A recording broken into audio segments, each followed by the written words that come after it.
வணக்கம். சோமமானத்தின் சொர்க்க பூமியான புதுச்சேரிக்கு ஒரு பயணச்சீட்டு வேணும். வடக்கு நண்பரா? பயணச்சீட்டு. பயணம் பயணம் பயணம். வாழா என் வாழ்வை வாழவே ராமின் வாழ்க்கை வரலாறு.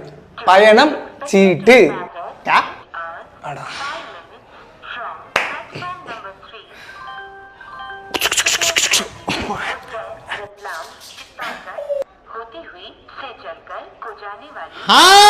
ரயில் காடி.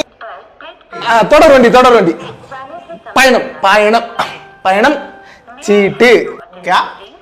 அடே வடக்கு நண்பா, உன் குடும்ப உறுப்பினர்கள் வாங்க வந்து நிக்கிறாங்கடா. பிற மொழி பேசிதான் போல. Give one ticket for Pondicherry. அச்சா, பாண்டிச்சேரி ஜானாக்கி. ஜானகிலாம் வரல, நான் மட்டும்தான். உனக்கு தமிழ்ல சொன்னா தெரியாது.